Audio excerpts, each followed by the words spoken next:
Itong ginagawa ni Jared, mga kaibigan, no? Dati na siya ay nasa MCGI, lumabas siya, wala namang problema yan, no? Kasi mayroon talagang sinasabi ang Biblia niya na magsisilabas at hindi na sila mananatili sa aral. Ibig sabihin na hindi sila nangugat, no? Hindi sila nangugat. Ito yung tinutukoy na binhi, ano, na hindi sila nangugat. Ngayon, binasa mo kanina yung 28:19 ng Mateo.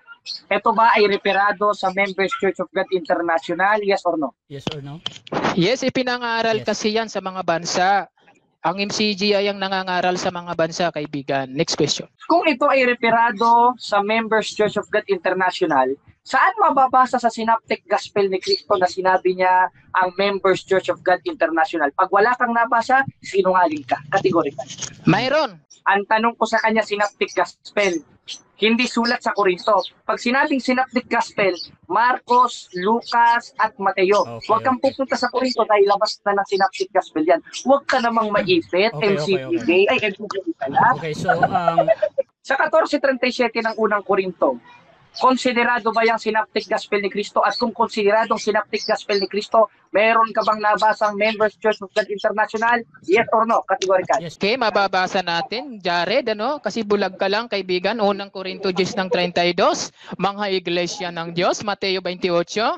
Ano? Ipangaral sa mga bansa. Napakaliwanag, MCGI. Napakabulag mo lang, kaibigan. Next question. Next question. Sunod na tanong, dito sa binasa mo sa Korinto, ano ang nakalagay? Mga iglesia ng Diyos o mga MCGI? Categorical. At kung mga iglesia ng Diyos, therefore, hindi mga MCGI. Ang kahulugan kasi ng MCGI, ito yung noong Korinto 10:32, mga kaanib sa iglesia ng Diyos. Hindi alam ito ni Jared kasi bulag nga ito eh. Ano? Sabi doon sa Marcos 4:12. Paano mo ako maisasako niyan, kaibigan? Mahinang tanong mo. Next question. Sabi mo, yung iglesia ng Diyos at Members Church of God International ay parehas lang. Saan mababasa sa Synoptic Gospel ulit ni Cristo na sinabi niya sa mga apostoles, ang Members Church of God International na pinangungunahan ni Eli Soriano at ang Iglesia ng Diyos sa Biblia ay isa lang. Pag wala kang nabasa, sinungaling ka na naman. Categorical. Anong talata sa Synoptic Gospel? Mayroon talata. Meron Unang daw. Korinto 10:32. Mateo 28:19. Paulit-ulit. Hindi ka nakakaintindi. Okay, sunod na tanong. Ngayon, dito sa unang Korinto at sa Mateyong binasa mo, meron bang nakalagay dito, gaya ng itinatanong ko sa iyo, na sinabi ni Cristo na iisa lang ang MCGI at Iglesia ng Diyos noong unang siglo na pinangmumunuan ni Eli Soriano? Meron o wala? Meron o wala? Mayroon. Nabasa ba dito yung tanong ko kanina na sinabi ni Cristo na ang MCGI at Iglesia ng Diyos ay isa lang? Meron o wala? Wala. Mayroon tulad ng sinasabi ko, mga kaibigan, kanina pa, paulit-ulit, unang Korinto 10:32, Mateo 28:19, dalawang talatang basahin mo. Okay, salamat sa Diyos sa pagkakataong ito, mga kaibigan, mga kapatid, ano? No? Magandang hapon kay Jared, ano, kay Bro Russia, at sa ating mga kaibigan. Okay?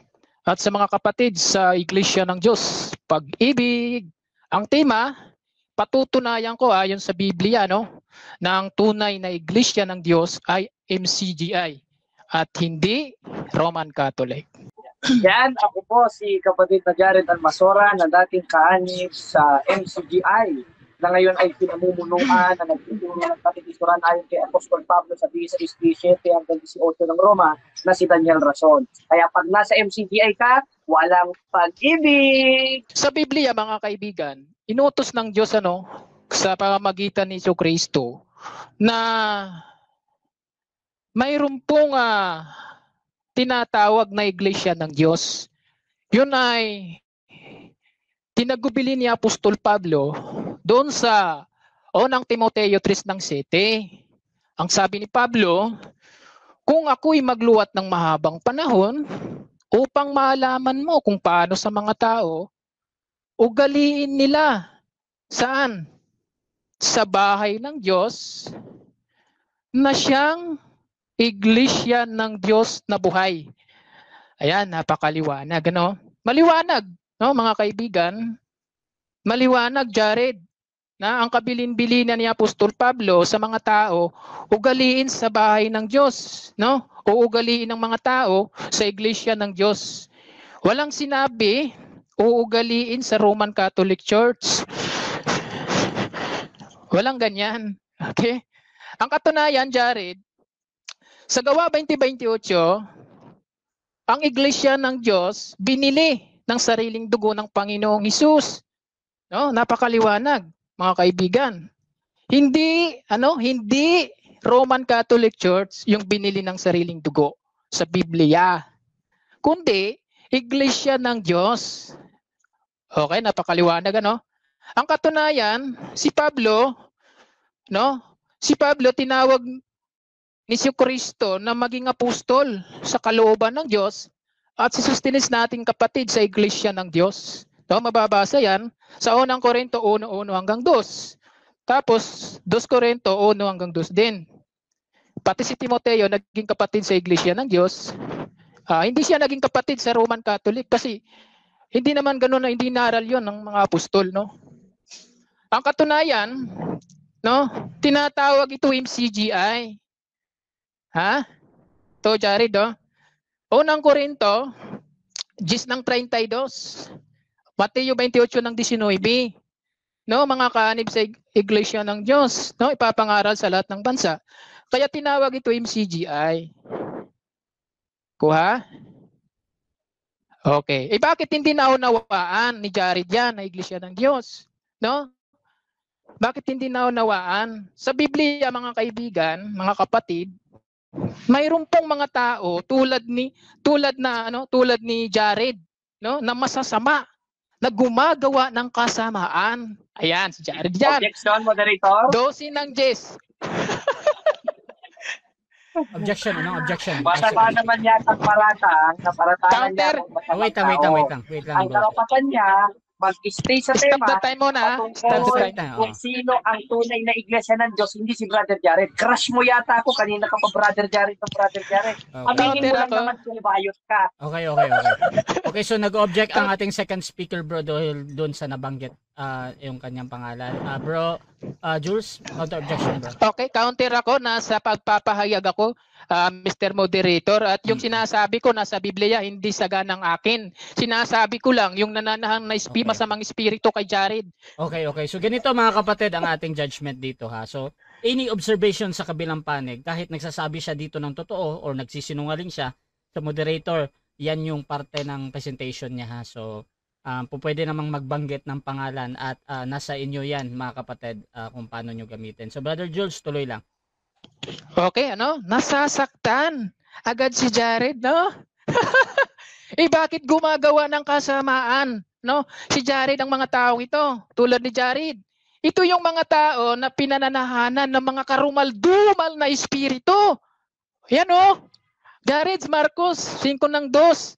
No, ikaw yung pinananahanan ng karumal espiritu. Ito ang tawag sa iyo ni Kristo. Ang tawag ni Kristo kay Jared, kayong lahi ng mga ulupong. No, ang tawag sa iyo, ulupong. Ito pa, ang sabi sa iyo. Sa John 8:44, paborito ito ni Jared, no? Ibabato natin sa kanya, kayo'y sa inyong amang diablo. Jared, ano sabi? Kayo'y sa inyong amang diablo. Ito pa, sabi ni Kristo patungkol sa ating kaibigan, kayong mga ahas. Jared, ang sabi, kayong mga ahas, sila'y mga bulag. Ayan, si Jared bulag. Okay, sabi ng Panginoon yan na hindi akong may sabi. At sa Gawa, 13:10, ikaw na anak, ikaw na kaaway ng lahat ng katotohanan. No? Kaaway ito si Jared sa katotohanan. Ito yung tinutukoy na anak ng diablo sa Gawa 13:10. No? Kasi pinapasama niya ang daang matuwid ang MCGI. Kaya ang sabi sa kanya, anak ng diablo, hindi ka ba titigil sa pagpapasama sa daang matuwid ng Panginoon? Yan ka. Ito pa, mga kaibigan. Mateo 25:41. Ganito ang ating mababasa. Kung magkagayoy sasabihin naman nila sa mga nasa kaliwa, magsilayo kayo sa akin, kayong mga isinumpa. Si Jared isinumpa, no? Pinapalayo ka ni Kristo. Ito pa. At pasapoy na walang hanggan, no? Na inahanda sa diablo at sa kanyang mga anghel. Kasama dyan si Jared. Ito pa, si Jared to. Sa Biblia, mga kaibigan, mga kapatid, yung mga nakikinig, may mga tao, no, na nakikinig ng nangakikinig mga espiritu na mapanghikayat at sa mga aral, no, ng mga aral ng demonyo katulad ni Jared, ano? Sa unang Timoteo 4 ng 1 hanggang 2, ang sabi, sa pamamagitan ng pagpapaimbabaw ng mga tao na nagsisipagsalita ng mga kasinungalingan. Yan, si Jared. Na hiniruhan ng waring bakal na nagbabaga. Ayan. Yan, ganyan. Ganyan si Jared. Ano? Lapat na lapat sa iyo, kaibigan.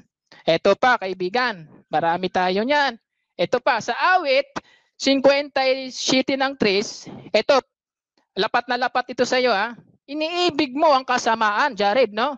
Iniibig mo ang kasamaan ng higit sa kabutihan, no? Kasi nasa MCGI ka na, tapos lumayas ka pa. Ang sabi ng Biblia, iniibig mo ang kasamaan ng higit sa kabutihan at ang pagsisinungaling. Ayan, inibig ni Jared ang pagsisinungaling, ano? Kasi lumipat pa siya na nasa katotohanan na siya. Yan ang sabi sa iyo ng Biblia. Ito pa, sabi sa iyo, awit 28 ng 13. Saan ka na, Jared? Mga manggagawa ng kasamaan, nangagsasalita ng kapayapaan sa kanilang mga kapwa. Ngunit, kasamaan, no? Nasa kanilang mga puso. Yan si Jared, no? Nagsasalita siya sa kanyang kapwa ng kabutihan. Pero yung kasamaan, no?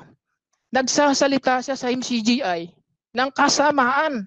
Sa makatuwid, no? Trahidor si Jared, no? Trahidor.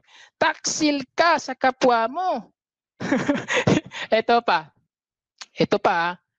Awit 7 ng 14, 15 ng 16. Narito, siya ay nagdaramdam si Jared, no? Nagdaramdam. Narito, siya ay nagdaramdam ng kasamaan at siya ay naglihi ng kasamaan. Nako, delikado ito si Jared, no? At nanganak ng kabuluanan. Ayan. Yan pala si Jared, no? Nanganganak ng kabuluanan. No? Siya ay gumagawa ng balon. Ito na. At inuhukay at nahulog sa hukay na kanyang ginawa. Ayan. Yan, Jared, no? Gumawa ka pala ng balon, ikaw din yung nahulog sa hukay. No? Katulad ng ginagawa mo ngayon. Ang kanyang gawang masama ay nagbabalik sa kanyang sariling ulo. At ang kanyang pangdadahas ay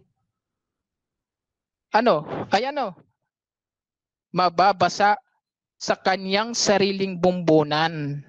Ayan. Itong ginagawa ni Jared, mga kaibigan, no?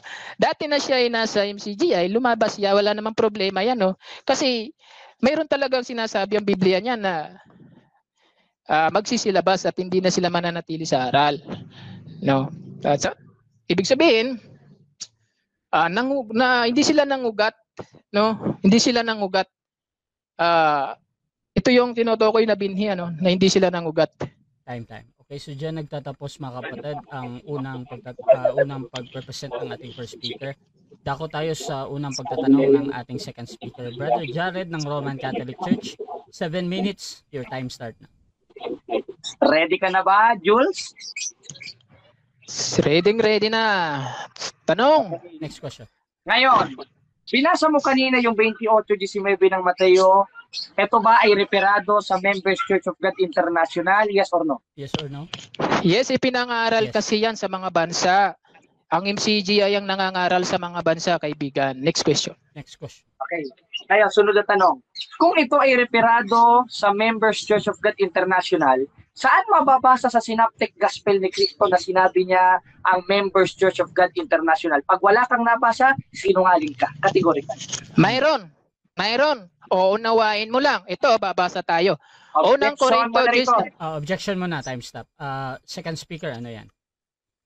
Ang tanong ko sa kanya, Synoptic Gospel, hindi sulat sa Korinto. Pag sinabing Synoptic Gospel, Marcos, Lucas, at Mateo. Huwag kang pupunta sa Korinto dahil labas na ng Synoptic Gospel yan. Huwag ka namang maipit, MCPJ, ay MCPJ pala. Okay, so, nag-object ang... wait lang, inaanalisa ko muna bro. Wala ang objection pala ng kabilang panig, naghahanap doon siya ng talata doon sa Synoptic Gospel. Brother Jules, counter-objection bro.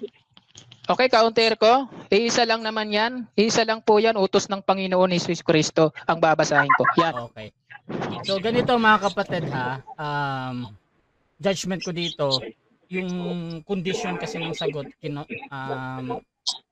yung gospel na yun na sinasabi ni Brother Jared. However, kung iba yung interpretasyon ng kabilang panig, kung ano yung para sa kanya doon, basta ang importante sa akin yung talata lang naman yung saan.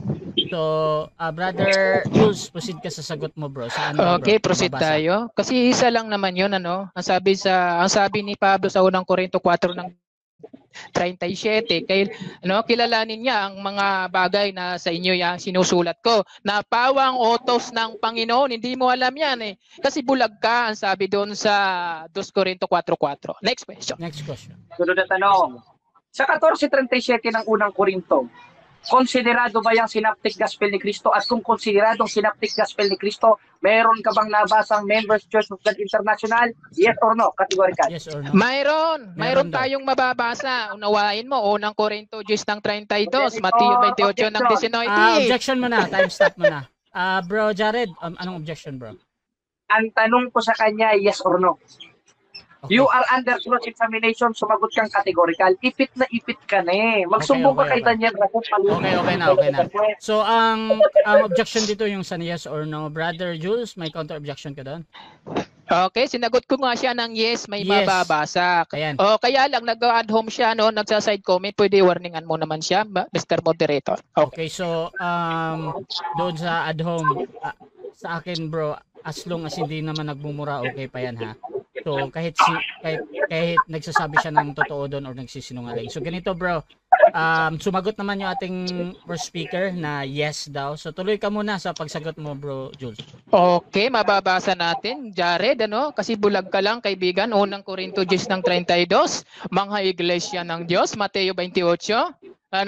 Ipangaral sa mga bansa, napakaliwanag MCGI, napakabulag mo lang kaibigan. Next question.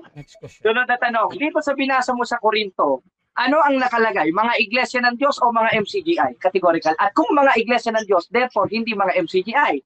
Sagot, categorical. Parehas lang yon. Iglesia ng Diyos, mga iglesia ng Diyos, objection mo na, time stop mo na. Yun. Wait lang. Objection, Brother Jared, ano yan? Ang tanong ko sa kanya categorical, therefore you should answer that categorically, hindi parehas hali. Patutsada niya na yan, moderator eh. Warningan niyo, moderator, pagalitan niyo, kung maaari, palukin niyo sa pwestong batang ito. Okay. So, nag-object ka bro dahil doon sa sagot na parehas. Brother Jules, may counter-objection ka? Ang tanong ko kasi sa kanya, moderator, okay na bro. Sa Korinto, na binasa niya kanina, okay na yan bro. Okay na yan bro. So, ang objection dito, yung pagpipilian lang naman, yung iglesia ng Diyos or yung MCGI. Brother Jules, okay, counter ako. Counter-objection. Proceed bro. Okay. Kasi MCGI at saka iglesia ng Diyos, isa lang naman yun nasa Biblia. Isa lang yun, Mr. Moderator. Okay. So ganito bro. Sinasagot ko siya. Isa lang yun kasi bulag ka, hindi nakakakita. So ganito bro, ganito. Wait lang. Magja-judgment ko na ako dito. Ang tinatanggap ko yung salitang both ba, yung dalawa daw yung pinipili niya. So sumasagot naman ng categorical. Ang sinasagot is parehas or both. Yan yung interpretation ng moderator. So Brother Jules, paliwanag mo muna yung parehas bro. Okay, parehas lang yun, MCGI at saka iglesia ng Diyos. Ang kahulugan kasi ng MCGI, ito yung naunang Korinto 10:32, mga kaanib sa iglesia ng Diyos. Hindi alam ito ni Jared kasi bulag nga ito eh. Sabi doon sa Marcos 4:12. Paano mo ako maisasako niyan, kaibigan? Mahinang tanong mo. Next question. Kasi mahina yung kalaban ko eh. Sunod na tanong. Sabi mo, yung Iglesia ng Diyos at Members Church of God International ay parehas lang. Saan mababasa sa Synoptic Gospel ulit ni Cristo na sinabi niya sa mga apostoles, ang Members Church of God International na pinangungunahan ni Eli Soriano at ang Iglesia ng Diyos sa Biblia ay isa lang. Pag wala kang nabasa, sinungaling ka na naman. Categorical. Ano talaga sa Synoptic Gospel? Mayroon talata. Meron Unang daw. Korinto, 10:32. Mateo 28 ng 19, paulit-ulit, hindi ka nakakaintindi. Okay, sunod na tanong. Ngayon, dito sa unang Korinto at sa Mateo yung binasa mo, meron bang nakalagay dito, gaya ng itinatanong ko sa iyo, na sinabi ni Cristo na iisa lang ang MCGI at Iglesia ng Diyos noong unang siglo na pinangmumunuan ni Eli Soriano? Meron o wala? Meron o wala? Mayroon. Meron. Mayroon. Meron? Next question. Oh, Next question. mayroon. Okay. Ngayong meron, babasahin ko moderator premise ito. Nakalagay, mga iglesia ng Diyos. Tanong, yung tanong ko kanina, naintindihan mo ba? Yes or no?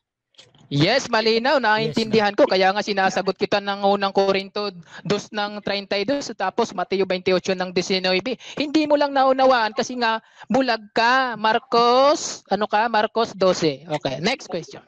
Okay, sunod na tanong. Ngayon, babasahin natin ng 28-19 ng Mateo kung meron siya o kung meron ba talagang na-premise to moderator kung meron ba talagang nakalagay nung gaya ng itinatanong ko sapagkat sabi niya meron. Yumaon kayo sa bawat bansa at sila'y inyong bautismohan sa pangalan ng Ama, Anak, Espiritu Santo. Tanong, nabasa ba dito yung tanong ko kanina na sinabi ni Cristo na ang MCGI at Iglesia ng Diyos ay isa lang? Meron o wala? Wala. Mayroon tulad ng sinasabi ko mga kaibigan, kanina pa paulit-ulit, unang Korinto 10 ng 32, Mateo 28 ng 19, dalawang talatang basahin mo. Next question. Sunod na tanong. Sa unang Korinto 10:32 ang nakalagay mga iglesia ng Diyos. Tanong, sinong mas matalino sa iyo ni Apostol Pablo? Ikaw na nagsasabi na MCG ay ang nakalagay o si Apostol Pablo nagsasabi mga iglesia ng Diyos? Sinong mas matalino sa inyong dalawa? Categorical. Parehas kasi binigyan ka Objection, ng pagkaunawa. Objection. Time stop muna. Objection. Second speaker, ano yan? Ang tanong ko sa kanya, categorical, sinong mas matalino sa inyo? Ikaw o si Apostol Pablo? Okay. Ayon kanina sa unang Korintong binasa natin. Sapagkat ang sabi niya, MCG yan nakalagay dito. Okay, so ang objection dito, again, yung pagsagot ng parehas. Brother Jules, may counter-objection ka before ako hahapon? Okay, sinagot ko na siya, Mr. Moderator. Parehas kami ni Pablo. Okay. Matalino. Kasi Okay, nga okay. binulaan kami sa Daniel. 12 ng Okay. 10, pantas. Matalino yon. Okay. So ganito mga kapatid. Again, ang judgment ko dito, lalo na pag sumagot ng vote, ibig sabihin ang pinipili niya dito ay si Pablo at siya daw. At Brother Jules, 20 seconds bro sa pagpapaliwanag. Proceed bro.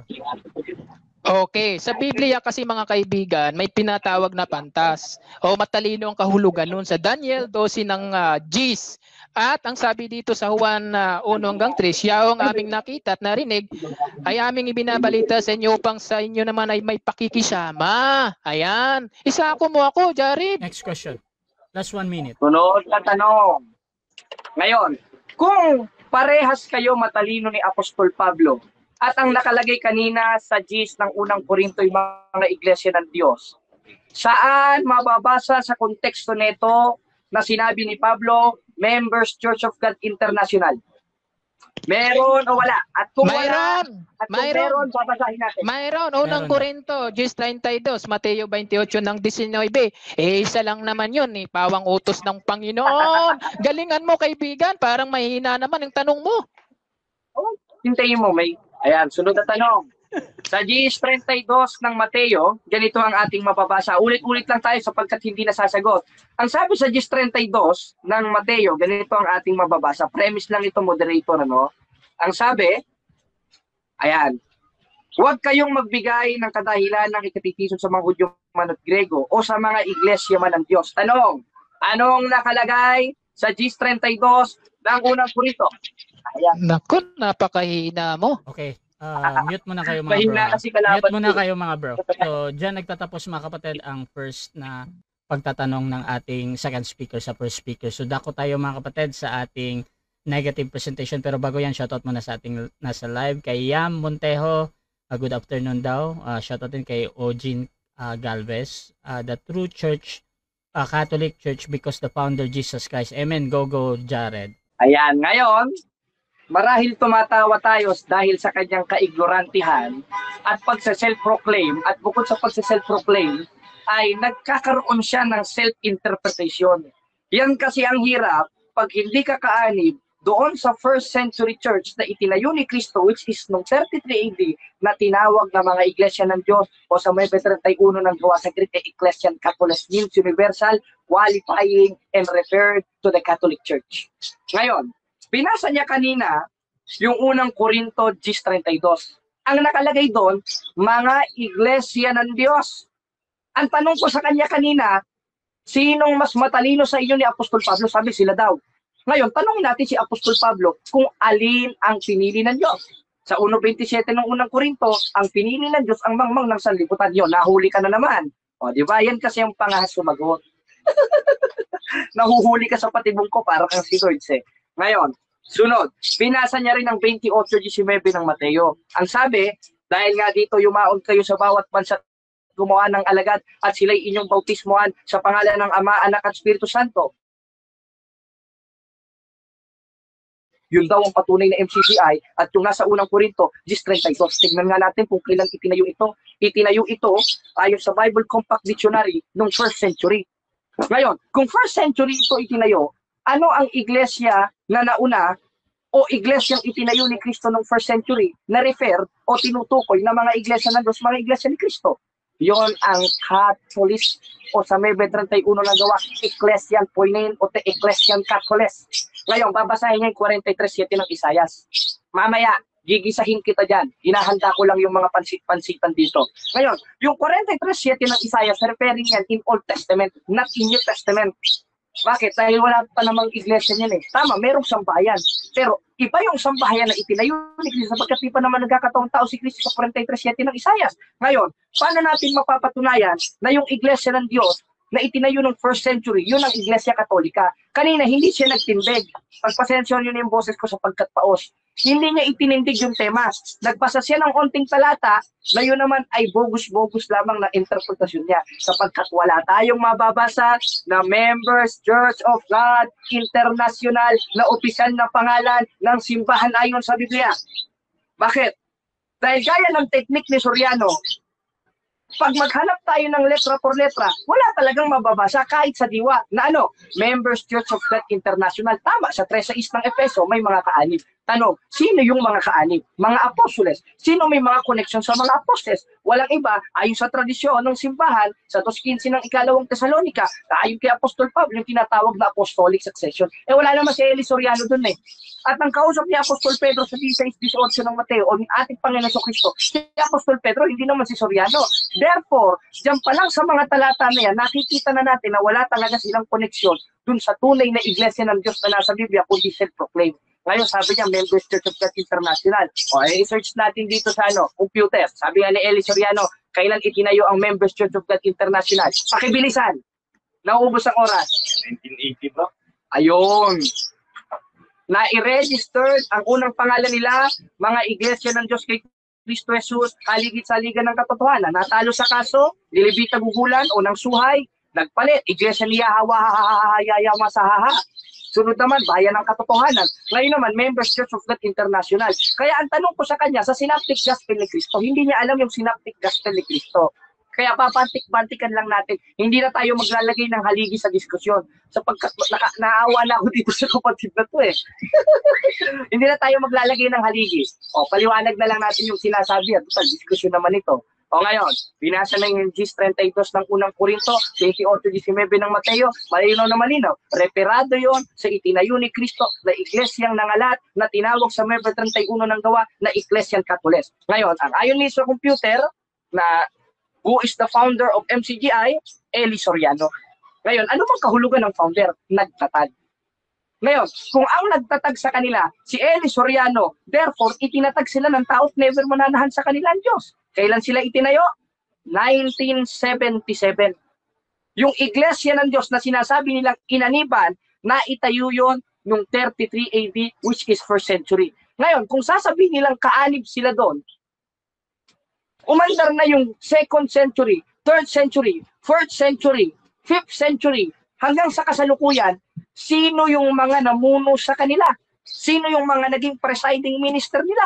Wala silang maipapakita sapagkat wala silang koneksyon, nagbasa lang sila ng Biblia, self-interpretation, gaya ng pinatutungkulan niya sa akin na ako daw ay bulag sa 4.4 ng ikalawang Korinto, ikaw ang bulag ayon sa 4.4 ng ikalawang Korinto dahil nagmana ka kay Daniel Rason. O kaya, tinatawagan ko ang lahat ng mga servants sa Members Church of God International.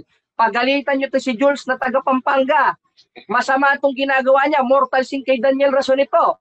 Sapagkat ayon ngayon sa aral ni Daniel Rason, bawal lang makipagdiskusyon, bigayan na lang ng lugaw, pasaway ka. Kaya nonsense kung ipagtanggol mo yung iglesyang itinatag ni Soriano, ngayon ipinagbabawal naman sa panahon ni Daniel Rason ang pakikipagdiskusyon. Ngayon, sabi ko, hindi tayo magbibigay ng haligi, bigyan natin ng talata. 16:18 ng Mateo, ikay Pedro, hindi sinabing ikay Soriano, ikaw Daniel Rason, sa ibabaw na itong bato, itatayo ko ang aking iglesia. At yung iglesia na yon, unang tinawag ng mga iglesia ng Diyos o sa Ecclesian Toteo, na nangalat, gaya sa 28:19 ng Mateo, pero hindi tinawag ng Members Church of God International. Sapagkat wala tayong mababasa sa Biblia noon. Ngayon, ang ating mababasa sa 9:31 ng Gawa, sapagkat yung mga iglesia ng Diyos at iglesia ni Kristo na yon, na nangalat napunta sa Roma, napunta sa Corinto, napunta sa Galacia, napunta sa Macedonia, na wala naman sila doon. Katunayan, hindi naman kilala ng mga apostoles si Eli Soriano. Kaya nga kung buhay yung mga apostoles, baka sampikahin pa itong mga ito eh. Sino kayo? Ay, nako Jules.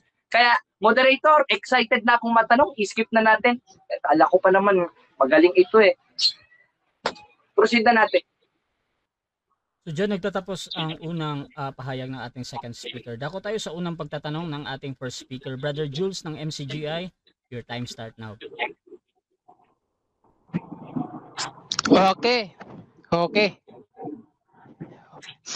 Okay, ditong tanong ko sa iyo ha. Ginamit mo ang 9:31 ng Gawa, ha? Upang patutuo mo sa mga nakikinig. Tanong ko sa iyo, Jared, ha? Tanong ko sa iyo, nagtitiwala ka ba? Ano? Okay, nagtitiwala ka ba sa sarili mong kaunawaan? Yes or no?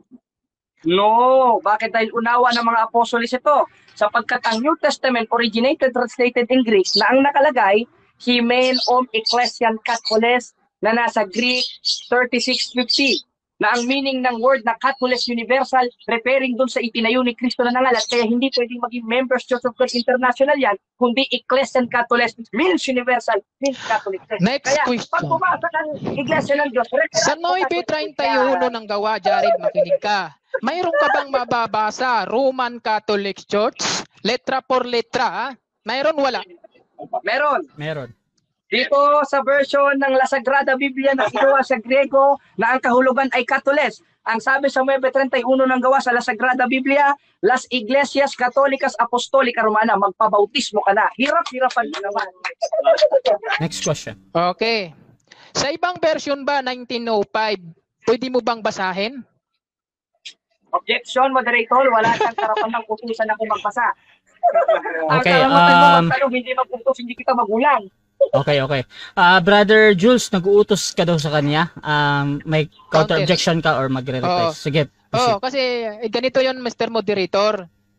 Kung isa lang ang version na kanyang ipapahayag, hindi matutupad yung sinasabi sa Biblia na ang sinasabi na basahin mo ang aklat ng Panginoon kahit isa hindi magkukulang. Gusto ko, Mr. Moderator, magbasa siya ng ibang version. Okay. So, ang ganito mga kapatid ha, ang tanong kasi dito ay patungkol sa pwede ba. So, Brother Jared, ang pwede naman siyang maging ano ba, tanong. So, pwede ba o hindi?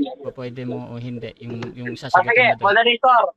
Proceed ka bro, sasagot bro. Pagbigyan natin sa original translation para tapos ng usapan. Ang nakalagay sa Hymen Ecclesian Katholes. Objection, Mr. Moderator. Ganito. Wait lang.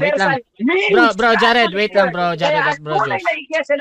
Bro, Jared, wait lang, bro. Ganito.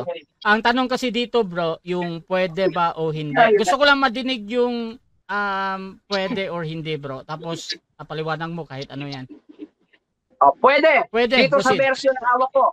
Ang nakalagay sa original translation, Hymen et Ecclesiam Catholicos means universal, means Catholic Church, referado sa itinayo ni Kristo ng mga iglesia ng Diyos. Kaya pag binasang iglesia ng Diyos, itinayo ng first century, hindi Members Church of Gay International yan, kundi Roman Catholic Church o Ecclesiam Catholicos means universal, means Catholic.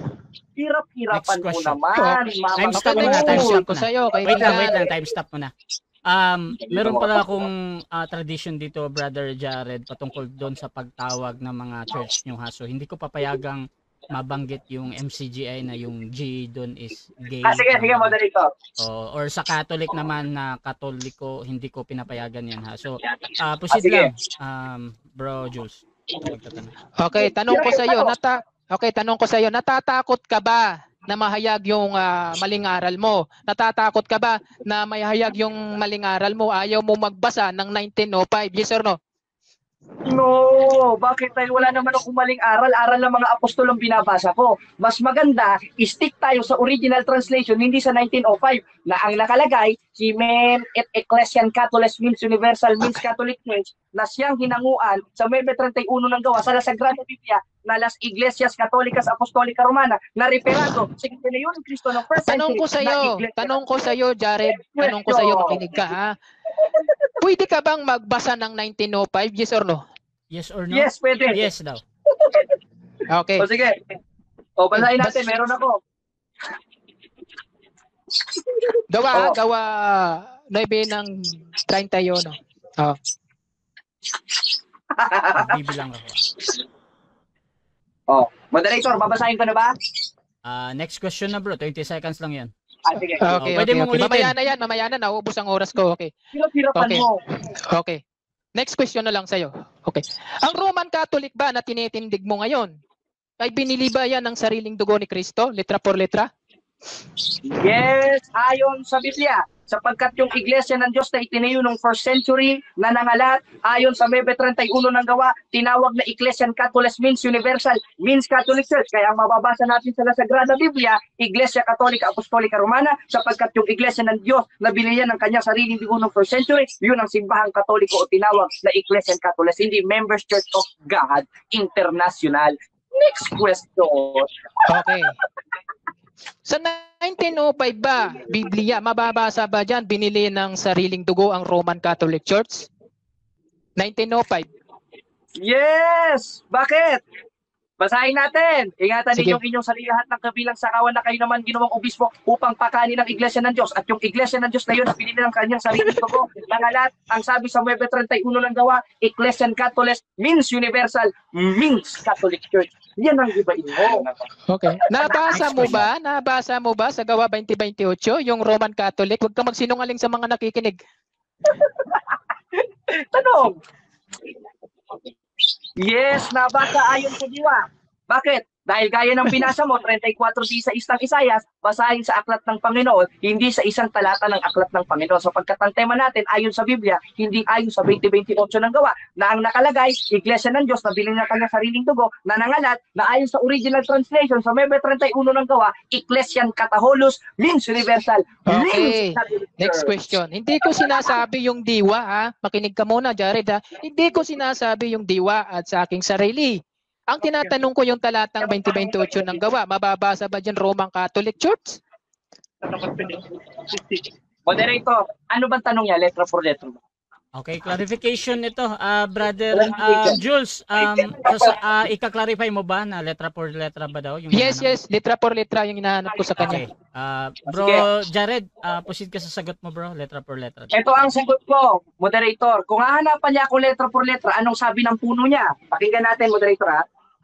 Mga kapatid, nagkakamali ka sa tanong mo. Alam mo kung bakit? Ang Biblia at ang aral ni Kristo, hindi puro letra por letra. Ayun! Kaya sabi ng puno mo, ang aral ni Kristo, next question, 20 seconds. Okay. Next question. Okay. Nagtitiwala ka ba dyan kay Soriano? Yes or no? No, pero kayo, nagtitiwala kayo. Kaya nga meron kayong picture dito ni Eli Soriano O, tinan mo ha, moderator. Premise lang ito, sasagot ako. Kaya nga meron kayong picture ni Eli Soriano dito, nung namatay siya, death anniversary niya, inalayan nyo ng cake. Kayo ang nagtitiwala, hindi kami, dahil hindi naman namin puno yan. Puno niya. Okay. Okay, next question po sa'yo. Okay, next question. Last 1 Ibig minute, sabihin, bro. walang kapuluhan yung pinarinig mo sapagkat hindi mo naman pinapaniwalaan. Tama, mali? Tama, hindi ko pinaniniwalaan, pero kayo Ayun, pinaniniwalaan nyo, kaya naman, sumunod kayo, sumamba kayo kay Eli Soriano. Ang nakalagay malinaw na malinaw, inalayan nyo ng birthday cake yung death anniversary ni Eli Soriano, kaya kayo nagtitiwala, hindi ako naniniwala doon. Pinarinig ko lang dahil yun ang pinaniniwalaan mo. Ibahin Okay. mo yung tinema ko kanina at inilaban Okay na. Next question na. Okay, satisfied na ako sapagkat tinanggap mo naman pala. Okay, susunod tayo. Unang Korinto 1:1. Naging kapatid ba si Timoteo sa Roman Catholic? Mababasa ba? Yes, bakit? Yes. Sapagkat yung Iglesia ng Diyos na kinaaniban ni Pablo kasama si Timoteo sa 1:1 hanggang 2 ng unang Korinto nangalat sapagkat ang utos sa 28:19 ng Mateo yumaon sa bawat bansa. Kaya ayon sa final ng katuruan ng mga apostol sa 9:31 ng gawa, tinawag na Poimen Ecclesian Catholes, means universal, means Catholic Church. Kaya yung naging Catholic Church o universal, yun yung Iglesia ng Diyos sa kinaaniban ni Apostol Pablo Timoteo. Time na. Okay, so dyan nagtatapos mga kapatid ang first stage ng ating debate.